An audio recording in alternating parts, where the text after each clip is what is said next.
एक जानवर में कितने आदमी कुर्बानी कर सकते हैं? एक जानवर में, बड़े जानवर में 7 लोग कुर्बानी कर सकते हैं। एक बड़े जानवर में 7 लोग, मैक्सिमम 7 लोग। 7 से कम लोग भी कर सकते हैं, 5 लोग मिलकर एक बड़े जानवर में करने चलेगा। मैक्सिमम 7 लोग कर सकते हैं। लेकिन छोटे जानवर में कोई शिरकत नहीं कर सकता। छोटे जानवर में एक आदमी और उसकी फैमिली की तरफ से ही छोटा जानवर कर सकते हैं। इस्लाम के अंदर अगर आप कुर्बानी का गोश्त भी खा रहे हैं तो कुर्बानी का गोश्त खा के आपको शराब पीने की छूट मिल जाए, ये इस्लाम के अंदर नहीं है। दूसरे मज़ाहिब में हो सकता है, आज के दिन खूब गोश्त खाओ, खूब दारू पी लो। इस्लाम में इसकी इजाजत नहीं है। खुशी के मौके पर भी आपको अपनी हद में रहना है, अपनी औकात में रहना है, अपनी लिमिट में रहना है। खुशी के नाम पर भी आप कोई ऐसा काम नहीं कर सकते जिसकी इस्लाम में इजाजत नहीं है।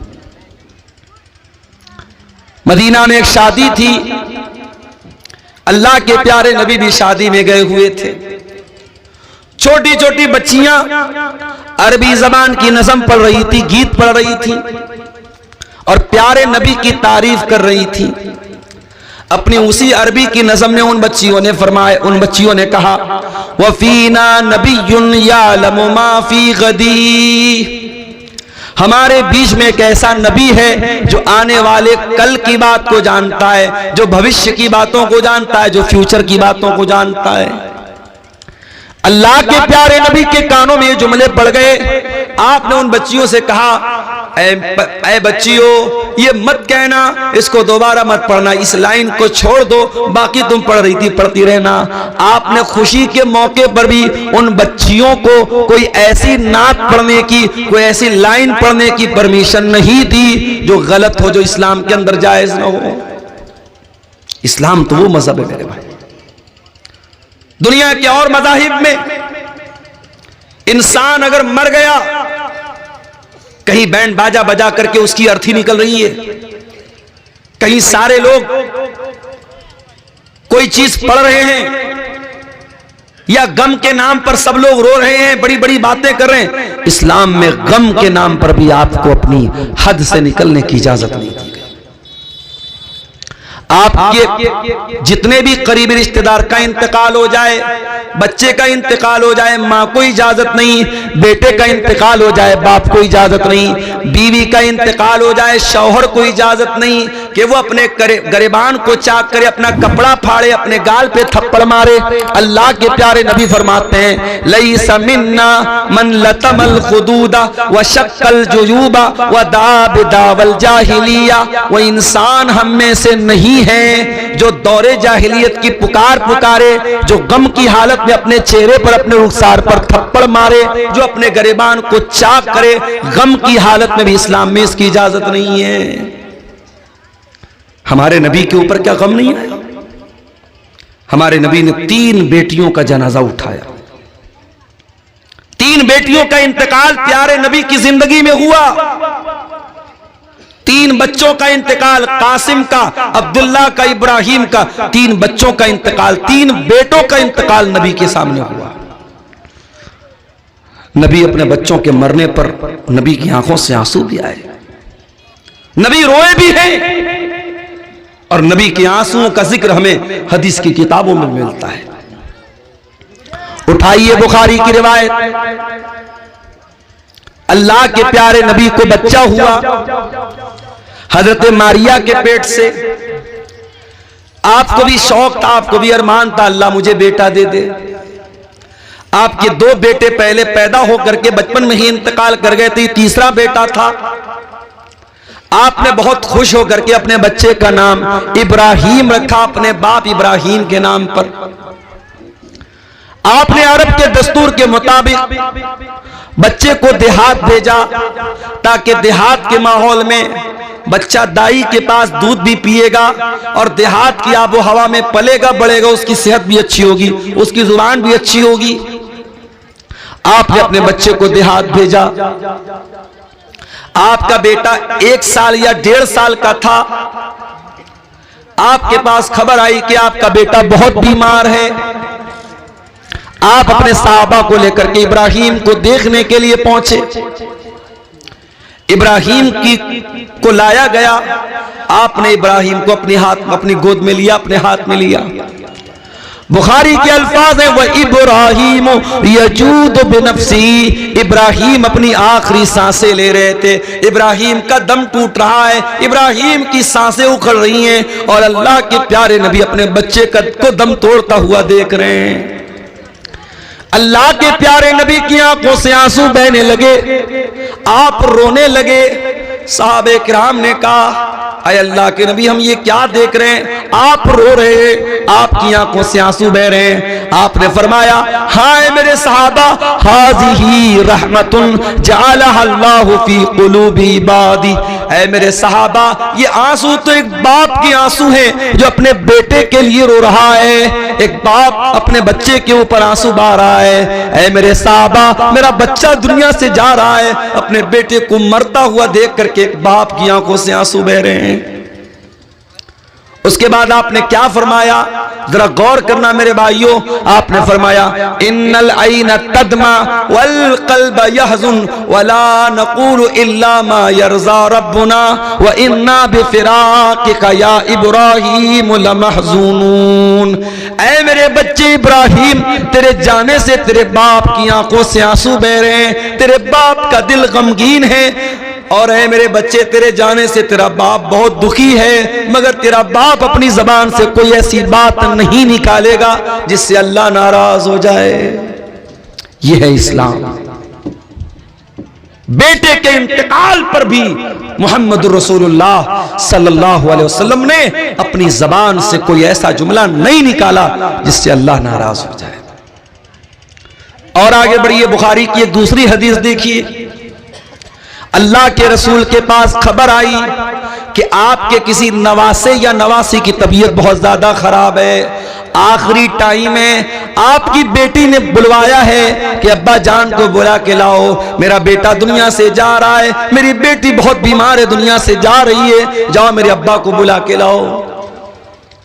गौर करो मेरे प्यारे साथियों, अल्लाह के प्यारे नबी अपनी औलाद से बहुत मोहब्बत करते थे, और जब इंसान अपनी औलाद से मोहब्बत करता है तो नेचुरल बात है औलाद की औलाद से भी बहुत मोहब्बत करता है। अगर आपको अपनी बेटी से मोहब्बत है तो बेटी के बच्चों से यानी अपने नवासों और अपने नवासियों से भी आपको मोहब्बत बहुत ज्यादा होगी, ये नेचुरल बात है। अल्लाह के प्यारे नबी को भी अपने नवासे से बहुत ज्यादा मोहब्बत थी, लेकिन जब बेटी का पैगाम आया, अब्बा को बुलाया जा रहा है, अल्लाह के प्यारे नबी ने बेटी के पास पैगाम भिजवाया, जाओ मेरी बेटी से कह देना इन्ना लिल्लाहि मा आता व लहू मा अखज़ व कुल्लु शैइन इंदहू बिअजलिन मुसम्मा। जाओ मेरी बेटी को सबक दे देना, मेरी बेटी को बता देना अल्लाह ताला के यहाँ हर चीज का टाइम मुकर्रर है, अल्लाह जो चाहे दे दे, जो चाहे ले ले, अल्लाह के फैसले के ऊपर किसी को कोई एतराज का हक हासिल नहीं है। जाओ मेरी बेटी से कह देना अगर तेरे बच्चे का इंतकाल भी हो जाए फल तस्बिरी वल तहतसिबी, तो ऐ रसूल की बेटी तू सब्र से काम ले लेना, तेरा बच्चा अल्लाह को प्यारा हो जाएगा। जो बच्चे बचपन में इंतकाल कर जाएं वो अपने माँ बाप की बख्शिश का जरिया बनते हैं, वो अपने माँ बाप के दर्जे की बुलंदी का जरिया बनते हैं। जाओ मेरी बेटी से कह देना अगर तेरे बच्चे का इंतकाल हो गया तो ये तेरी बख्शिश का जरिया बनेगा, तू सब्र से काम ले लेना और तू अल्लाह से सवाब की उम्मीद रखना। नबी की बेटी ने दोबारा किसी को भेजा कि जाओ मेरे नबी मेरे अब्बा को बुला के लाओ, मेरे बेटे की तबीयत बहुत नाजुक है, आखिरी सांसें ले रहा है। अल्लाह के प्यारे नबी अपने कुछ सहाबा को लेकर के अपनी बेटी के घर पहुंचे। सामने आपका नवासा या नवासी, किसी हदीस में नवासे का भी लफ्ज है, किसी हदीस में नवासी का भी लफ्ज है। आपका नवासा या नवासी आखिरी सांसें ले रहा है। अल्लाह के प्यारे नबी ने अपने नवासे को मरता हुआ देखा, आपकी आंखों से आंसू बहने लगे। सहाबे किराम ने कहा अरे अल्लाह के नबी हम आपको भी देख रहे हैं कि आप भी रो रहे हैं, आप भी ऐसे मौके पर रोने लगते हैं, आपको भी अपने आंसुओं पर कंट्रोल नहीं होता। आपने फरमाया इन्नमा यरहमुल्लाहु मिन इबादिहि राहिमीन, ऐ मेरे सहाबा ये आंसू तो रहमत की निशानी है और अल्लाह ताला अपने उन्हीं बंदों पर रहम फरमाता है जिन बंदों के दिल के अंदर रहमत पाई जाती हो, रहम पाया जाता हो। बेरहम लोगों पर अल्लाह ताला रहम नहीं करता। तो गम के मौके पर भी मेरे प्यारे साथियों, इस्लाम में कोई ऐसी हरकत करने की इजाजत नहीं है जो गलत हो, जो इस्लाम के खिलाफ हो। इस्लाम तो दीन है, इस्लाम इतना सिंपल दीन है।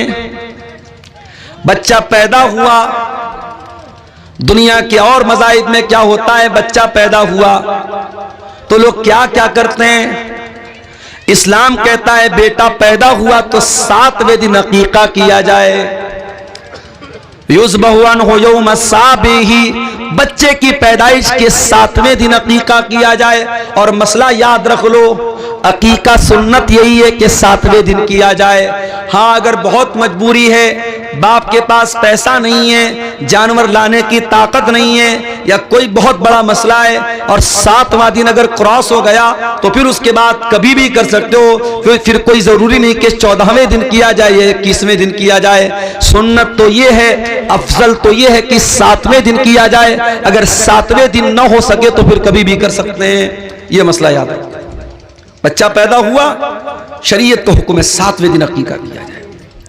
और बाप के पास अगर ताकत है अकीका करने की और फिर भी अकीका नहीं करता है, और बाद में मौलवी साहब से पूछता है, मौलवी साहब वलीमा हो रहा है घर में, क्या उसमें अकीका कर सकता हूं? क्या कुर्बानी कर रहा हूं बकरीद के मौके पर, क्या कुर्बानी में अकीका का भी जानवर ला सकता हूं क्या? याद रखो, अगर बच्चे की पैदाइश के 7वें दिन ताकत थी और आपने नहीं किया तो गलत किया, और इसका जवाब अल्लाह के आपको देना पड़ेगा।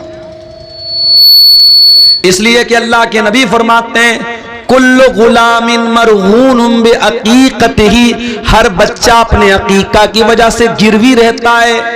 गिरवी का मतलब समझते हैं आप? गिरवी मिसाल के तौर पर मैंने आपको मोबाइल गिरवी के तौर पे दिया और 10,000 रुपया आपसे मैंने उधार लिया।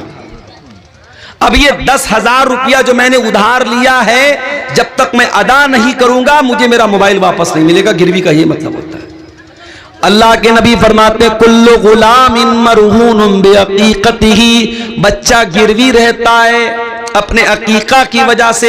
जब तक उसका अकीका नहीं कर देंगे, बच्चा अपने माँ बाप की बख्शिश का जरिया नहीं बनेगा।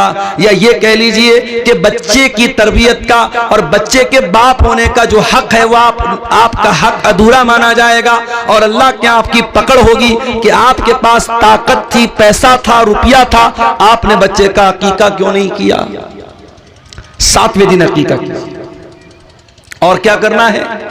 वह युसम्मा, और बच्चे का नाम रखना है। और नाम भी बहुत सोच समझ के रखना है, क्योंकि नाम का असर पड़ता है इंसान की जिंदगी पर। बंगाल और बिहार में और खास तौर से आपकी शेरशाबादी बिरादरी में नामों के सिलसिले में मैं कभी कभी बड़ा परेशान हो जाता हूं। बड़े उल्टे सीधे नाम मिल जाते हैं। मुसलमान लड़का है और नाम बिल्कुल गैर इस्लामी या उल्टा सीधा नाम, ना अरबी में वैसा कोई नाम है ना उर्दू में वैसा कोई नाम है। नाम रखो तो एक बार किसी आलिम से मशवरा करो। एक जगह एक औरत ने अपनी बच्ची का नाम रखा अलम तरा। किसी ने पूछा, भाई तुमने ये नाम कहां से रखा? बोली कुरान में आया अलम तरा। अरे अल्लाह की बंदी, अलम तरा कुरान में तो आया, कुरान में तो इबलीस भी आया है, कुरान में तो फिरौन भी आया, कुरान में तो हामान भी आया है। किसी लफ्ज का कुरान में आना ये इस बात की दलील नहीं है कि उसको नाम बना लिया जाए। आजकल एक नया ट्रेंड चला है इंटरनेट पर देख करके नाम रखने का। इंटरनेट पर नाम देखा अनानिया, नाम रख दिया अनानिया। अरे अल्लाह के बंदे, अनानिया का क्या मतलब होता है? तू अरबी जबान जानता नहीं, तू किसी आलिम से कांटेक्ट करता नहीं, तू इंटरनेट के फतवे पर अमल करता है। अपने बच्चे का सही नाम रखो। या तो अपने बच्चों का नाम सहाबा के नाम पे रखो, सहाबियात के नाम पे रखो, नबियों के नाम पे रखो, या अगर लड़का पैदा हुआ है तो अल्लाह ताला के 99 नामों में से किसी एक नाम को ले लो और साथ में अब्द लगा दो। जैसे अल्लाह के 99 नामों में एक नाम अर्रज़्ज़ाक़ है, आप अब्द लगा के अब्दुल रज़्ज़ाक़ कर सकते हो। अल्लाह के 99 नामों में अर्रहमान है, आप अब्द लगा के अब्दुल रहमान कर लो, अब्दुल वहाब कर लो, जितने अल्लाह ताला की जितने नाम हैं उसमें आप अब्द लगा करके बच्चे का नाम, लड़के का नाम रख सकते हैं, या सहाबा के नाम पे रख दीजिए या सहाबियात के नाम पे रख दीजिए। और अल्लाह के नबी फरमाते वयुहलक़ु रासुहु, बच्चे का नाम रखा जाए, 7वें दिन बच्चे का अकीका किया जाए और बच्चे का बाल मुड़वाया जाए, 7वें दिन बच्चे का बाल मुड़वाया जाए। और उस हदीस से यह भी पता चलता है कि बाल के वजन के बराबर चांदी अल्लाह की राह में सदका की जाए। यह है इस्लाम की तालीम। बच्चा पैदा हुआ, इस्लाम की तालीम यह है। और आगे बढ़ो, बच्चा थोड़ा समझदार हुआ, इस्लाम यह कहता है कि तू बाप है, तू मां है, बच्चा तुझसे सीखता है। बच्चा स्कूल बाद में जाता है, मदरसा बाद में जाता है, पहले मां से सीखता है, पहले बाप से सीखता है। बाप अगर सिगरेट पीने वाला है, बाप गुटखा खाने वाला है, बाप शराब पीने वाला है, बाप गाली देने वाला है, बच्चे को सिखाने की जरूरत नहीं है, बच्चा तेरे कहे बगैर गाली देना शुरू कर देगा, तेरी गैर मौजूदगी में सिगरेट का कश लगाना भी शुरू कर देगा। बच्चा बुरी आदतों को अपने बाप से पहले सीखेगा। मां अगर बेहया है, मां पर्दे का ख्याल नहीं करती, मां नमाज नहीं पढ़ती, मां को जबान पर कंट्रोल नहीं है, मां शौहर की नाफरमानी करती है, मां शौहर के साथ बदतमीजी करती है, छोटी बच्ची है 4 साल की 5 साल की, अपनी मां को देख करके सब सीख रही है। अल्लाह के प्यारे नबी फरमाते हैं कुल्लु मौलूदिन यूलदु अलल फित्रा, हर बच्चा जब पैदा होता है इस्लाम पर पैदा होता है, फितरत पर पैदा होता है। फअबवाहु युहव्विदानिही व युनस्सिरानिही व युमज्जिसानिही, उसके माँ बाप उसको यहूदी बनाते हैं, उसके माँ बाप उसको ईसाई बनाते हैं, उसके माँ बाप उसको मजूसी बनाते हैं। बच्चा तो बड़ा मासूम होता है मेरे भाई, जो सिखाओगे वो सीखेगा। अभी मुंबई में 6 साल का बच्चा, उसने 11 महीने में कुरान हिफ्ज करके रिकॉर्ड कायम किया है। अखबार की न्यूज मेरे पास मौजूद है, आप कहेंगे तो मैं आपको कटिंग दिखा दूंगा। मुंबई में अहले हदीस का बहुत बड़ा इदारा है, जामिया इस्लामिया मुंबरा। उस बच्चे ने, जो एक आलिम का लड़का है, बाप आलिम है उसके, 11 महीने में 6 साल का बच्चा कुरान पूरा याद कर लेता है। और ये कमाल उस बच्चे का भी है और ये कमाल कुरान का भी है कि अरबी जबान उसकी भाषा नहीं है, उसकी लैंग्वेज अरबी नहीं है। वो हिंदुस्तान का रहने वाला, वो इंडिया का रहने वाला, वो उर्दू बोलने वाला बच्चा है, कुरान अरबी जबान में है, उसकी लैंग्वेज नहीं है, उसके लिए विदेशी लैंग्वेज है, फॉरेन लैंग्वेज है, मगर कुरान एक गैर जबान होने के बावजूद बच्चा फौरन उसको पढ़ता है और कैच कर लेता और याद कर लेता है। ये मोजज़ा है मेरे प्यारे साथियों कुरान हकीम का। और इसीलिए अल्लाह ताला कुरान में कहता है वलक़द यस्सरनल कुरान लिज़्ज़िक्रि फ़हल मिन मुद्दकिर, हमने कुरान को आसान बनाया है याद करने के लिए, है क्या कोई कुरान को याद करने वाला? हमने कुरान को आसान बनाया नसीहत हासिल करने के लिए, है कोई नसीहत हासिल करने वाला? कुरान को समझना भी आसान है और कुरान को याद करना भी आसान है। इसीलिए उलमा कहते हैं बच्चे को आलिम बनाना है तो पहले कुरान का हाफिज बनाओ। जितने बड़े बड़े आलिम आए सब हाफिज कुरान भी हैं। अल्लामा एहसान इलाही ज़हीर इतने बड़े आलिम मुकर्रिर हमारे पड़ोसी मुल्क के शहीद हो गए, अल्लाह उनकी कब्र को रहमतों से भर दे, कुरान के हाफिज थे। इस दौर के उलमा की अगर आप बात करें, अल्लामा जलालुद्दीन कासमी कुरान के हाफिज हैं, शेख अब्दुल हसीब मदनी कुरान के हाफिज हैं, शेख अब्दुल अजीम मदनी कुरान के हाफिज हैं। जितने बड़े बड़े उलमा और खतीब आपको मिलेंगे वो कुरान के हाफिज मिलेंगे। बच्चे को आलिम बनाना है, बच्चे को दीनदार बनाना है, शुरुआत कुरान के हिफ्ज से करो। बच्चा धीरे धीरे बड़ा हो रहा है, बच्चा 7 साल का हो गया, आप 5 टाइम नमाज पढ़ने जा रहे हैं, माँ 5 टाइम नमाज पढ़ रही है, मगर अपने बच्चे को कभी नहीं बोलते, अपनी बच्ची को कभी नहीं बोलते कि बेटी तू भी नमाज पढ़ा कर। ओ मेरे प्यारे साथियों, 7 साल की उम्र में जब बच्चे को नमाजी बनाओगे तो 17 साल की उम्र में आपको कहना नहीं पड़ेगा, बच्चा ऑटोमेटिक नमाज का टाइम होगा, मस्जिद में चला जाएगा। अल्लाह के प्यारे नबी फरमाते हैं, मुरू औलादकुम बिस्सलाती वहुम अबनाउ सबई सिनीन, जब तुम्हारे बच्चे 7 साल के हो जाएं उनको नमाज का हुक्म दो, वज़रिबूहुम अलैहा, और जब तुम्हारे बच्चे 10 साल के हो जाएं और नमाज न पढ़े तो उनकी पिटाई करो, वफ़र्रिक़ू बैनहुम फिल मज़ाज, और उनके बिस्तर अलग कर दो। 10 साल का लड़का है चाहे लड़की है, एक बिस्तर पे मत सुलाओ, या अगर बिस्तर एक है तो एक चादर में मत सुलाओ। अब आप पूछेंगे मौलाना साहब इसमें क्या हिकमत है? हिकमत है, हिकमत है। 10 साल का लड़का हो गया, समझदार हो गया, 10 साल की लड़की बालिग होने लगी है, अब 1-2 साल में बालिग, बल्कि बहुत सारी लड़कियां तो 10 साल की उम्र में भी बालिग हो जाती है।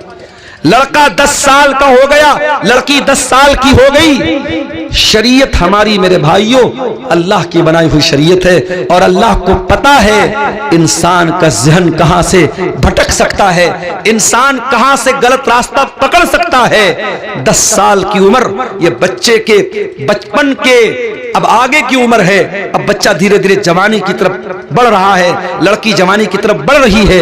इस्लाम वहीं से ब्रेक लगाता है, नहीं, एक बिस्तर पर एक चादर में मत सुलाओ, उनके बिस्तर अलग कर दो, उनकी चादर अलग कर दो। कभी गौर करना, आप तो नमाज पढ़ते हैं, आपने अपने बच्चों को नमाज के लिए कितनी बार बोला है? इसीलिए कुरान में अल्लाह बार बार हमको ये हुक्म देता है नमाज की पाबंदी भी करना है, और अपनी फैमिली को, अपने परिवार को भी नमाज का हुक्म देना है। हजरत इस्माइल के बारे में अल्लाह कुरान में कहता है, वकान यअमुरु अहलहु बिस्सलाह, इस्माइल अपने घर वालों को नमाज का हुक्म दिया करते थे। अल्लाह सूरह ताहा के अंदर फरमाता है, वअमुर अहलका बिस्सलाति वस्तबिर अलैहा, खुद भी नमाज की पाबंदी करो और अपने घर वालों को, अपने बच्चों को, अपने परिवार को भी नमाज का हुक्म दो। और हदीस में अल्लाह के नबी फरमाते हैं, रहीमल्लाहु रजुलन काम मिनल लैल, अल्लाह ताला रहमत नाजिल करे उस इंसान के ऊपर जो रात में उठ करके तहज्जुद पढ़ता है, क़ियामुल लैल पढ़ता है, वह आई कज़म रातहू, और अपनी बीवी को उठाता, अपनी अहलिया को उठाता है। अगर बीवी इनकार कर देती है, अपनी बीवी के चेहरे पर पानी छिड़क देता है, लेकिन बीवी को उठाता है, और अल्लाह ताला रहमत नाजिल करे उस औरत के ऊपर जो रात में उठ करके तहज्जुद पढ़ती है और अपने शौहर को भी उठाती है, और शौहर अगर इनकार कर देता है तो शौहर के चेहरे पर पानी छिड़क करके उसको उठाती है। परिवार हो तो ऐसा हो, जोड़ी हो तो ऐसी हो, फैमिली हो तो ऐसी हो कि मर्द और औरत, मियां और बीवी, पति और पत्नी एक दूसरे के दीन के सिलसिले में मददगार बने, एक दूसरे के दीन की मदद करें। अगर बाप से गलती हो रही है तो बेटा अपने बाप को होशियार करे, बेटा गलती कर रहा है तो बाप अपने बेटे को डांटे। परिवार ऐसा होना चाहिए। हजरत उमर बिन अब्दुल अजीज को देखो, कौन है ये जब खलीफा होते हैं, इनके पहले के जो लोग थे उन्होंने अवाम के साथ बहुत जुल्म किया था, बहुत मजलूमों का हक मारा था। उमर बिन अब्दुल अजीज खलीफा होते हैं, अब उनके सर के ऊपर यह जिम्मेदारी आ जाती है कि जितने लोगों के साथ अत्याचार हुआ है, जुल्म हुआ है, हक मारा गया है, उनका हक उनको दिला दें, किसी पर अन्याय न होने दें, किसी पर अत्याचार न होने दें। खलीफा का इंतकाल हुआ, हजरत उमर बिन अब्दुल अजीज के हाथों में चार्ज आया, पूरी रात गुजर गई, लिखा पढ़ी भी करनी है, फॉर्मेलिटी भी है, सारे लोगों को जिम्मेदारी भी देना है, पूरी रात हो गई, फजर की अजान हो गई। हजरत उमर बिन अब्दुल अजीज फजर की नमाज पढ़ने के बाद अपने कमरे में आते हैं और बिस्तर पर लेटने जाने लगते हैं। उनका बेटा अब्दुल मलिक आता है, 17 साल का जवान बेटा है, आकर के कहता, अब्बा जान, अय अब्बा जान, अय अमीरुल मोमिनीन, क्या करने जा रहे हैं? कहा, बेटा आराम करने जा रहा हूं, सुस्ताने जा रहा हूं। रात भर का जगा हूं, बहुत मेहनत पड़ी है, बहुत काम पड़ा है, अब तेरा बाप आराम करने जा रहा है, सुस्ताने जा रहा है, अब ज़ोहर तक सो जाऊंगा और ज़ोहर की अजान होगी, उठूंगा, नमाज पढ़ूंगा, उसके बाद अपने काम पे लग जाऊंगा। बेटा कहता है अब्बा जान, क्या आप इस बात की गारंटी ले सकते हैं कि ज़ोहर की नमाज तक आप जिंदा रहेंगे, आपकी सांस चलती रहेगी, आपका दिल धड़कता रहेगा, क्या आप इस बात की गारंटी ले सकते हैं? कहा नहीं मेरे बेटे, ज़ोहर तक तो छोड़ दो, एक पल की गारंटी नहीं ले सकता, एक मिनट की गारंटी कोई नहीं ले सकता। उन्होंने कहा बेटा मैं गारंटी तो नहीं ले सकता। कहा अब्बा जान, कल तक आप अब्बा जान थे, आज मेरे अब्बा जान होने के साथ साथ आप अमीरुल मोमिनीन भी हैं, आप मुसलमानों के खलीफा भी हैं, और बहुत सारे लोगों की नजरें आप पर लगी हुई हैं, बहुत सारे मजलूम हैं, मजबूर हैं, वो इंतजार में कि उमर बिन अब्दुल अजीज आएगा और मेरा हक मुझको दिलाएगा, मेरे साथ जो अन्याय हुआ है, जो नाइंसाफी हुई है, उस नाइंसाफी को खत्म करेगा। अय अब्बा जान, आप बिस्तर पे सोने जा रहे हैं, अल्लाह न करे आपको मौत आ गई और आप अल्लाह को प्यारे हो गए, आप अल्लाह को क्या जवाब देंगे? अल्लाह पूछेगा, ऐ उमर बिन अब्दुल अजीज, तेरे दौर में तेरे खलीफा बनने के बाद कितने लोग तेरा इंतजार कर रहे थे और तू आराम से बिस्तर पे सो रहा था, अब्बा जान आप क्या जवाब देंगे? हजरत उमर बिन अब्दुल अजीज की आंखों में आंसू आ गए। कहा है मेरे बच्चे करीब आ जा, बेटे को करीब करके सीने से लगाया, कहा अल्हम्दुलिल्लाहिल्लज़ी अखरज मिन सुल्बी मन युईनुनी अला दीनी, आय अल्लाह तेरा शुक्र है तूने ऐसा बेटा दिया है जो दीन के मामले में अपने बाप की मदद कर रहा है। ऐ मेरे बच्चे, मैं आराम नहीं करूंगा, मैं बिस्तर छोड़ के जा रहा हूं और जा करके पहले उन मजलूमों को उनका हक दिलाता हूं, जिनके साथ अन्याय हुआ है, अत्याचार हुआ है, नाइंसाफी हुई है, मैं उनको जा करके पहले इंसाफ दिलाता हूं। ये होता है परिवार, ये होती है एक मुसलमान फैमिली। आज माफ कीजिएगा मेरे भाइयों, हम और आप दीनदार तो हैं, मगर फैमिली को दीनदार कैसे बनाएं इसकी चिंता हम और आप नहीं करते। बच्चा 10 साल का हो गया, इस्लाम कहता है बिस्तर अलग कर दो, लड़का हो चाहे लड़की बिस्तर अलग कर दो, नमाज न पढ़े तो पिटाई करो। लड़की बालिग हो गई, अब रोजा उसके ऊपर फर्ज हो गया, अब रमजान का महीना आए तो माँ को ये नहीं लगना चाहिए अभी तो मेरी बेटी 12 साल की है, अभी तो गर्मी का रोजा है, बहुत परेशानी होगी। लड़की बालिग हो गई, लड़का बालिग हो गया, अब नमाज फर्ज है उसके ऊपर, अब रोजा फर्ज है उसके ऊपर, अब उसके ऊपर ये कह करके उम्र बहुत कम है, तरस खाने की जरूरत नहीं है। ठीक है गर्मी ज्यादा लग रही है, उसको आप कोई इंतजाम कीजिए, लेकिन आप अपने बच्चों और बच्चियों को जब बालिग हो जाएं उनको रोजा नमाज की पाबंदी करवाइए। और लड़की जब बालिग हो जाए, जब घर से वो निकले तो पाबंदी इस बात की कीजिए कि लड़की पर्दे में निकले, लड़की नकाब में निकले, लड़की बेपर्दा होकर के ना निकले। और आगे बढ़िए, लड़का जवान हो गया, लड़की जवान हो गई, शादी के काबिल हो गए, अब क्या करना है? आपकी लड़की के लिए कोई रिश्ता आया, लड़का अच्छा है, दीनदार है, नेक है, मगर ज्यादा पैसा कमाने वाला नहीं है। आपको क्या लगता है अगर मैं करोड़पति हूं तो मेरा दामाद भी करोड़पति होना चाहिए? अगर मेरे पास इतनी जमीनों जायदाद है, मेरी बेटी भी जमीनों जायदाद वाले घर में जानी चाहिए, चाहे उस घर में दीन नाम की कोई चीज ना हो, इस्लाम नाम की कोई चीज ना हो, कुरान नाम की कोई चीज ना हो, मगर मेरी बेटी महल में जानी चाहिए, मेरी बेटी गरीब घर में नहीं जानी चाहिए। कान खोल करके सुन लो मेरे प्यारे साथियों, अगर ये सोच आपकी है तो सोच बदल लो। अल्लाह के प्यारे नबी फरमाते हैं, इज़ा खतब इलैकुम मिम्मन तरदौन दीनहु व खुल्क़हु, जब तुम्हारी लड़की के लिए ऐसा रिश्ता आए, लड़का दीनदार है, लड़का बाखलाक है, फज़व्विजूहु, तो अपनी लड़कियों की शादी ऐसे लड़कों से कर दिया करो। इल्ला तफ़अलू, अगर तुम ऐसा नहीं करोगे, तकुन फितनतुन फिल अर्ज़ि, तो जमीन में फसाद फैल जाएगा, फितना फैल जाएगा, बिगाड़ फैल जाएगा। आपके बिहार में तो फिर भी गनीमत है, मेरा एक प्रोग्राम हुआ था महाराष्ट्र में, एक जगह पड़ती है आकोट, महाराष्ट्र में एक जगह है आकोट, वहां लड़के लड़कियां 30-30 साल के 35-35 साल के हो गए, शादी नहीं हो रही। क्यों साहब? गवर्नमेंट जॉब होनी चाहिए, सरकारी नौकरी होनी चाहिए। अब सरकारी नौकरी को इतनी आसान तो नहीं है भाई, इतनी आसानी से तो सरकारी नौकरी नहीं मिलने वाली। अब लड़के को सरकारी नौकरी नहीं मिल रही है तो शादी नहीं हो रही। कान खोल करके सुन लो, औलाद के साथ ये जुल्म बंद करो या न्याय बंद करो। औलाद जब शादी के काबिल हो जाए, चाहे लड़का हो चाहे लड़की, उसकी शादी करो, और जमीन जायदाद सब यही रह जाएगा। अगर आपने अपने लड़की के लिए दीनदार दामाद नहीं देखा, पैसा देखा, जमीन देखी, जायदाद देखी, कल आपको पछताना पड़ेगा। आपको जमीन तो मिल जाएगी, जायदाद तो मिल जाएगी, मगर आपकी बेटी जब रातों को रोएगी और कहेगी अल्लाह मेरे माँ बाप ने मुझे फंसा दिया इस जालिम के साथ मेरा निकाह करके, उस वक्त आप अल्लाह को क्या जवाब देंगे? ये सोचना। दीन को तरजीह दो मेरे भाइयों, और शादी में जल्दी करो, शादी में ताखिर मत करो।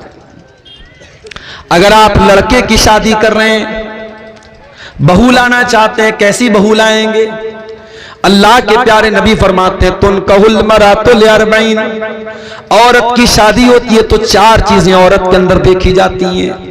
लिमालिहा वले हसबिहा वले जमालिहा वले दीनिहा, औरत का पैसा देखा जाता है, औरत की खूबसूरती देखी जाती है, औरत का खानदान देखा जाता है, और औरत की दीनदारी देखी जाती है। आपने फरमाया फज़फर बिज़ाति दीन, तुम दीनदार औरत को अपने घर में लेके आ जाओ, कामयाब हो जाओगे।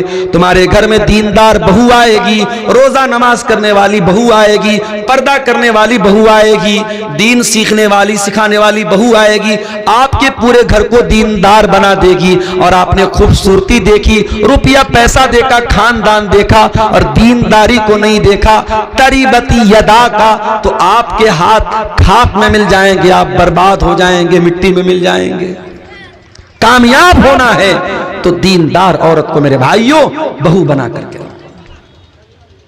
और आगे बढ़िए, लड़के लड़की की शादी हो गई, पति पत्नी के बंधन में बंध गए। अब इस्लाम क्या कहता है? मियां बीवी का रिश्ता प्राइवेट रिश्ता है, और प्राइवेट को प्राइवेसी में रखा जाए। मियां बीवी अपनी सीक्रेट बात किसी को ना बताएं, यह भी बड़ा चलता है। बाज लड़के शादी के अगले दिन उनके दोस्त लोग पूछते बताओ क्या क्या हुआ, लड़कियों से उनकी सहेलियां पूछती हैं, और फिर वो सारी बातें बड़े मजे ले लेके बयान करती। हराम है ये चीज मेरे भाई, अल्लाह के नबी ने सख्ती से मना किया है। मियां बीवी का रिश्ता बहुत ही प्राइवेट रिश्ता है, इस रिश्ते की बातें बेडरूम के बाहर नहीं जानी चाहिए।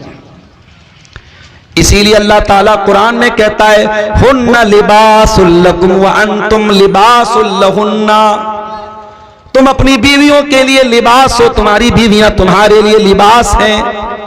लिबास जो होता है ना, एक तो लिबास ऊपर से इंसान पहनता है, और एक लिबास वो होता है जो इंसान की बॉडी के साथ अटैच होता है। इंसान बनियाइन पहने हुए है, अब बनियाइन एक प्राइवेट चीज है, तो अल्लाह ताला ने कहा कि मियां बीवी एक दूसरे के लिए लिबास हैं। अब लिबास में प्राइवेसी भी आ गई और लिबास में खूबसूरती भी आ गई, यानी शौहर की जिंदगी में बीवी खूबसूरती बन के आती है, बीवी की जिंदगी में शौहर खूबसूरती बन के आता है, और दोनों एक दूसरे के लिए प्राइवेसी होते हैं, एक दूसरे का राज बन जाते हैं, एक दूसरे के राज की हिफाजत करते हैं। और आगे बढ़िए, शादी हो गई, जिंदगी की गाड़ी आगे बढ़ रही है। अब ऐसा तो नहीं है कि शौहर की हर बात बीवी को अच्छी लगेगी, बीवी की हर बात शौहर को अच्छी लगेगी। कभी तो झगड़ा होगा, कभी तो मसला होगा। कुरान कहता अगर कभी मसला हो जाए फ़इज़ूहुन्ना, तो ऐ शौहरो तुम अपनी बीवी को समझाओ, अगर समझ जाए तो अच्छी बात है। वहजुरूहुन्ना फिल मज़ाज, अगर बातचीत से नहीं समझ पा रही हैं, फिर भी नाफरमानी कर रही हैं, फिर भी बदतमीजी कर रही हैं, फिर भी बदज़बानी कर रही हैं, तो कुरान कहता है बिस्तर अलग कर दो। अगर बिस्तर अलग करने से भी मामला हल नहीं हो रहा है तो कुरान कहता है वज़रिबूहुन्ना, हल्की मार उनको मार सकते हो, हल्की चपत लगा सकते हो, हल्की मार मार सकते हो। इस्लाम ये नहीं कह रहा है अगर बीवी ने खाने में नमक तेज कर दिया तो तलाक दे दो, बीवी ने कपड़े पर प्रेस किया, कपड़ा जल गया तो तलाक दे दो। आज इस्लाम के दुश्मनों को मसाला हमने दिया है। कल बनारस में मेरी तकरीर थी और टॉपिक यही था मेरा कि इस्लाम औरतों के लिए दीन रहमत है। उस तकरीर में मैंने कहा था कि आज मुसलमान की हरकतों की वजह से इस्लाम बदनाम होता है। जाओ कुरान की कोई एक आयत लाके दिखा दो, नबी की कोई एक हदीस लाके दिखा दो जिससे यह साबित होता हो कि तलाक तलाक तलाक कह देने से तलाक हो जाता है। खिलवाड़ बना के रखा, तमाशा बना के रखा, इतना मजबूत रिश्ता, उसको बस तलाक तलाक तलाक बोल दिया, खत्म हो गया। शौहर शराब पी करके आया, खाना खाने लगा, नमक तेज है, मसाला तेज है, जा मैं तुझको तलाक देता हूं, तलाक तलाक तलाक हो गई तलाक। तलाक कोई खिलवाड़ नहीं है मेरे भाई। तलाक का पूरा एक तरीका है, पूरा एक प्रोसेस है। और तलाक के पहले इस्लाम ये कहता है पहले समझा लो, पहले बिस्तर अलग कर दो, अगर जरूरत पड़े तो हल्की मार भी मार लो। अगर इन सबसे भी मसला हल ना बने, मसला हल ना हो, तो कुरान कहता है फबासु हकमम मिन अहलिही व हकमम मिन अहलिहा।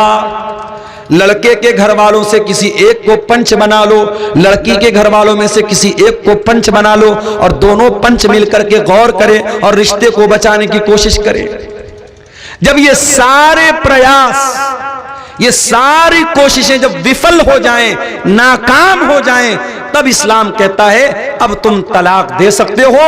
और तलाक एक बार में नहीं देना है, अत-तलाक़ मर्रतान, एक बार नहीं 2 बार तुम तलाक दे सकते हो, 2 बार तुम तलाक दे सकते हो। 2 बार तलाक देने के बाद दोबारा बीवी को बीवी बना करके रखने का तुम्हें परमिशन है, इजाजत है। लेकिन दूसरी तलाक के बाद जब तीसरी तलाक का नंबर आएगा, उसके बाद अब रुजू करने की, अब दोबारा उसको बीवी की हैसियत से अपने घर में रखने की परमिशन नहीं है, इजाजत नहीं है। फरमाया अत-तलाक़ मर्रतान, 2 मरतबा तो तलाक दे करके तुम बीवी को रख सकते हो। उसके बाद क्या होगा? फ़इम्साकुम बिमारूफिन औ तसरीहुम बिइहसान। अब तीसरी मर्तबा या तो बीवी को रखना है या छोड़ देना है, तीसरी मर्तबा फिर आपको दोबारा चांस नहीं मिलेगा। इस्लाम यह भी कहता है अगर कोई शौहर बीवी का हक अदा नहीं कर पा रहा है किसी भी तरीके से, अगर शौहर जिस्मानी एतबार से बीवी का हक अदा नहीं कर पा रहा है, या शौहर के पास इतना माल नहीं है कि बीवी का हक अदा कर सके, तो अब ऐसी हालत में शौहर तलाक भी नहीं दे रहा है और बीवी का हक भी अदा नहीं कर रहा है, बीवी क्या करे? इस्लाम में उसका भी ऑप्शन मौजूद है। अगर शौहर बीवी का हक अदा नहीं कर रहा है, या बीवी शौहर से खुश नहीं है, बीवी शौहर के साथ रहना नहीं चाहती है, इस्लाम कहता है बीवी खुला ले सकती है। एक सहाबी की बीवी अल्लाह के नबी के पास आई, हजरत साबित बिन कैस की बीवी। कहा अल्लाह के नबी, मैं साबित के बारे में कोई गलत बात नहीं बोलना चाहती, बस मैं इतना कहना चाहूंगी, मैं शौहर की शिकवा शिकायत नहीं करना चाहती हूं, मैं उनके साथ रहना ही नहीं चाहती हूं। बीवी आकर के कह रही कि अल्लाह के रसूल, मैं अपने शौहर के साथ रहना नहीं चाहती हूं। अल्लाह के नबी ने फरमाया कि तुमने मेहर में जो बाग लिया था वो बाग तुमको वापस करना पड़ेगा, रिटर्न करना पड़ेगा। उन्होंने कहा ठीक है मैं रिटर्न करती हूं। अल्लाह के नबी ने बाग शौहर को रिटर्न करवाया और उसके बाद खुला हो गया, निकाह को खत्म करा दिया। एक हैज की इद्दत गुजारने के बाद बीवी कहीं और निकाह कर सकती है। इस्लाम में इसका भी ऑप्शन मौजूद है।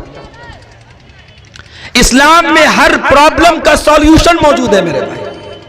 जानते हो, अगर शौहर अपनी बीवी को गलत काम करता हुआ देख ले और उसके पास 4 गवाह नहीं है, इस्लाम में अगर कोई जिना कर रहा है और कोई ये ब्लेम कर रहा है कि वो आदमी जिना कर रहा है, तो इस्लामी कानून क्या कहता है कि 4 गवाह होने चाहिए।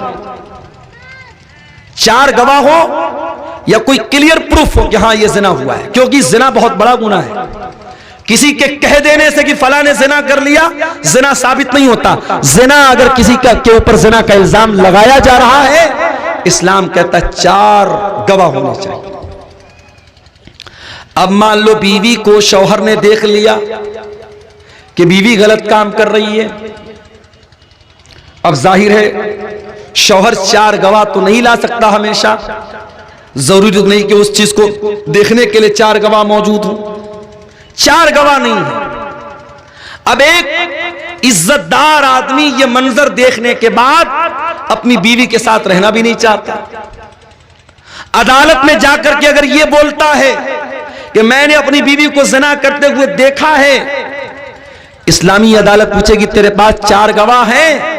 ये बोलेगा 4 गवाह नहीं है। इस्लामी अदालत का कानून क्या है?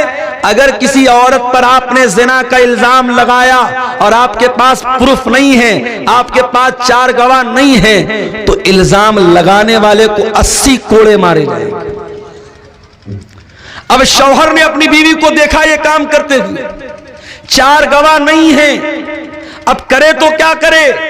इल्जाम लगाता है तो 4 गवाह लाने पड़ेंगे, 4 गवाह है नहीं। अगर अदालत में जाता 80 कोड़े खुद खाना पड़ेगा। अब इसका भी कोई हल है कि नहीं है? इसका हल इस्लाम में लिआन है। लिआन किसको बोलते हैं?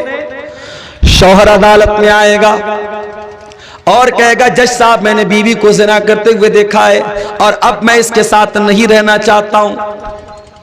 इस्लाम कहता है कि ऐसी सूरत में शौहर 4 बार अल्लाह की कसम खा करके कहेगा, 4 बार अल्लाह की कसम खा करके कहेगा कि मैं सच्चा हूं और मैंने देखा है कि इस औरत ने गलत काम किया है। और 5वीं बार कसम खा करके कहेगा अगर मैं झूठ बोल रहा हूं तो मेरे ऊपर अल्लाह की लानत हो। यह मर्द बोलेगा। अब औरत से पूछा जाएगा तू क्या बोलती है? अगर औरत कहेगी कि हां मैंने ज़िना किया है, इस्लामी अदालत का कानून यह कहता है अगर औरत इकरार कर लेगी कि मैंने ज़िना किया है और इस्लामी मुल्क है, इस्लामी अदालत है, इस्लामी सजा मिलती है, तो चूंकि वो औरत शादीशुदा है उसको पत्थरों से मार मार के खत्म कर दिया जाएगा। लेकिन औरत अगर कहती है नहीं ये झूठ बोल रहा है, मैंने ऐसा कोई काम नहीं किया, तो अब अदालत में औरत को भी कसम खानी पड़ेगी और 4 बार औरत कसम खा करके कहेगी कि ये झूठ बोल रहा है, मैं सच बोल रही हूं। और 5वीं बार अल्लाह की कसम खा करके कहेगी अगर ये सच बोल रहा है और मैं झूठ बोल रही हूं तो मेरे ऊपर अल्लाह की लानत हो।